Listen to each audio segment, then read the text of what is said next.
Hello everybody, it's Vinyl Rich here with the 2023 vinyl tag. I'm gonna hop right into this. There's 20 topics. I have them written down here, but I don't think I'm gonna need my notes, and I don't know if I could read that anyways. It's a mess. That's how the mind of a genius works. Or as Mazzy once told me, the mind of the Unabomber. First question is your favorite album from 2022. I showed that in my 10 best albums video. My number one pick was Diane Coffey, a great sounding, well-crafted songs. It's like if they took the great songs from Pet Sounds, threw out all the turds, and made an album like that. That's what it. But I'm gonna show something else, and it's this Total Punk Records release. Now, if this would have been released on a vinyl, this would have been my number one pick, and it's the Schizos live band. What is it? Band from the High Tone. Great release. Hopefully one day they put it out on a vinyl. Just fantastic. The next topic is the last band you saw live. Well, it was the Dickies, and I saw it on Leonard Gray Phillips' birthday bash. The white 10-inch Dickie. And I did buy this. This could also be a vinyl purchase. I did buy this T-shirt there. A band whose first album is their best, and without a doubt, Suicidal Tendencies' first album is their best. The second album, I think, is okay, but the best songs on that were songs that they were doing before this was even released, you know? Like War in My Head, and yeah, they went too metal for me, and Suicidal Tendencies. A hat trick. And I'm going to show the Beatles' Magical Mystery Tour. We got the album. We got the CD. And we got the DVD, or Blu-ray. An album whose title starts and ends with the same letter of the alphabet. And I went to one of my 60s cubes, and this was the only one in there that fit that. And it's Here We Go Round the Mulberry Bush. Well, that's actually the title of a movie. So I decided I would just go to what was me the most obvious choice, and it's Bad Brains, Eye Against Eye. Somebody that was born the year you were born. And boy, these are some tragic figures just like I. And it's Ian Curtis from Joy Division. He was born the year I was born. And G.G. Allen, also born the year I was born. Look at that stare, dude. Holy mackerel. The album that you listen to the most. Now, I don't know for certain, but I have a feeling it's this one. The Soul Chants. It's a reggae, ska, like a 60s ska sound. Fantastic album. My buddy at Going Underground Records wrote most of these songs. He's in the band.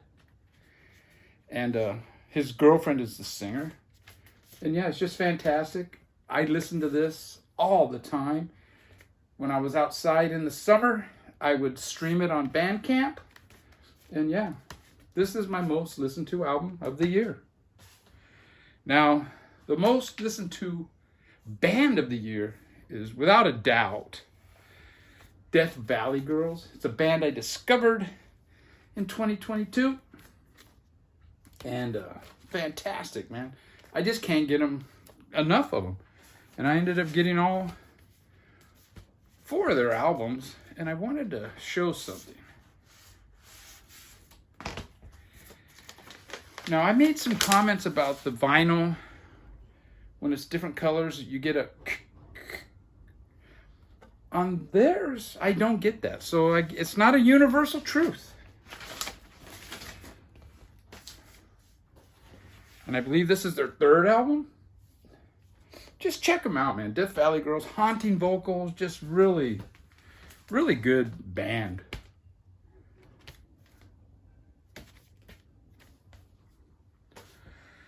Okay. A band from Australia. Now, we got the Seminole Rats here.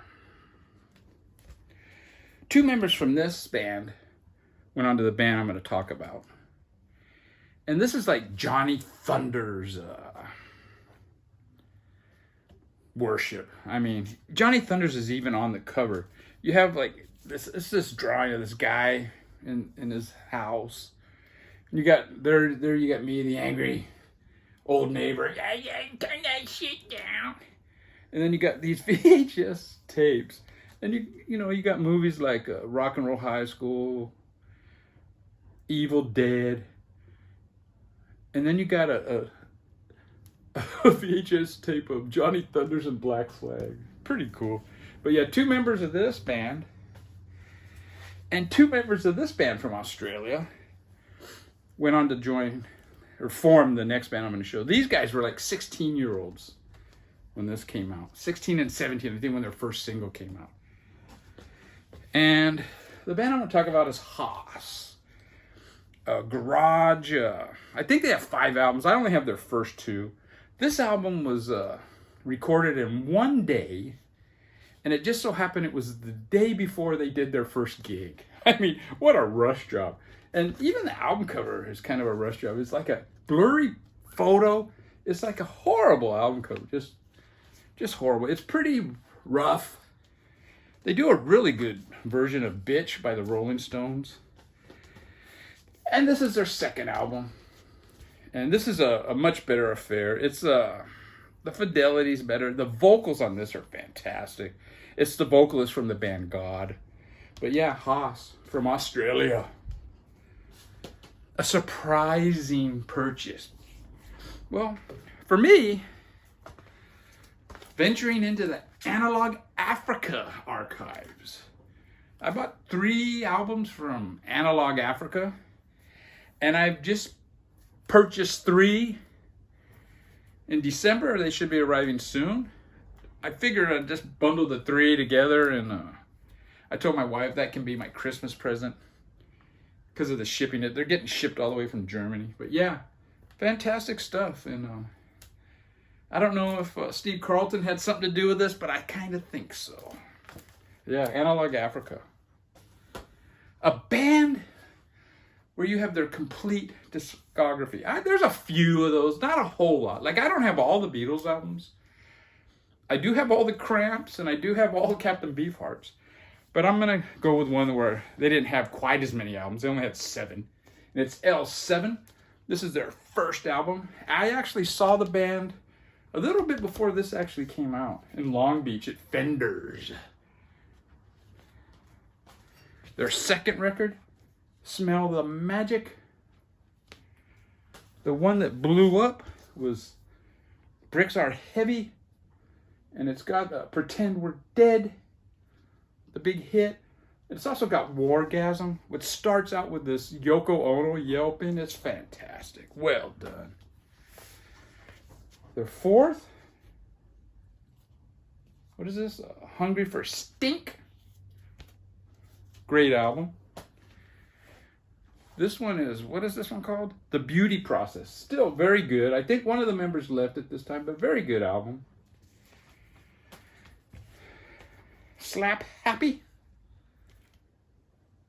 Could be their weakest of the bunch, but I still like it, man. I like everything L7 put out.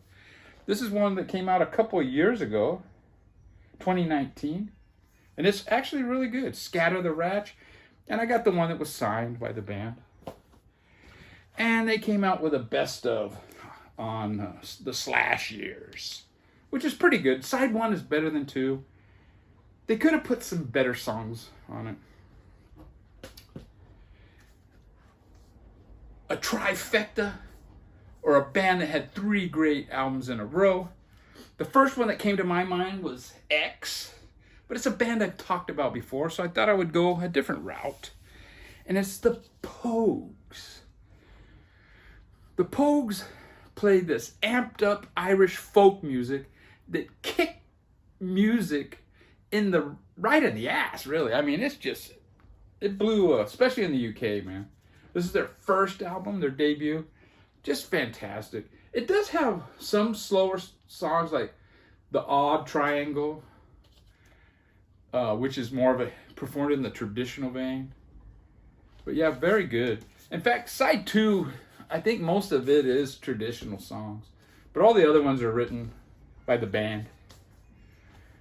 Their second album, what is it? Rum, Sodomy, and the Lash, which was produced by Elvis Costello. He was originally going to just produce their single, A Pair of Brown Eyes, and Sally McLean, but they got on so well together, he agreed to do the whole album. And the one that is probably their biggest hit in the US, at least, is If I Fall from Grace with God, the Pogues. And yeah, fantastic. This has a Fairy Tale of New York. Fantastic song. And yeah, there they are with their Irish whistle, accordion, mandolin, a banjo. Yeah, just fantastic band. An 80s soundtrack. Now I thought, I don't have any 80s soundtrack. I mean, but then I thought, no, I do. I have a trifecta. And it's the best 3 that I think there are. Well, there's probably some other ones. But Repo Man, great movie, great soundtrack.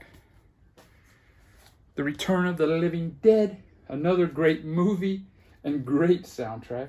And I bought my cover was a little beat on this one. The vinyl's okay, but I bought a reissue of that.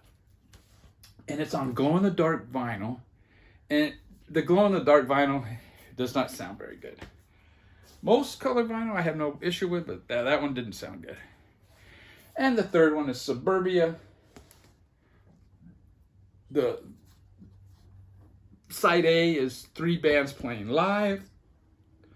And side B is Alex Gibson with the score from the actual film.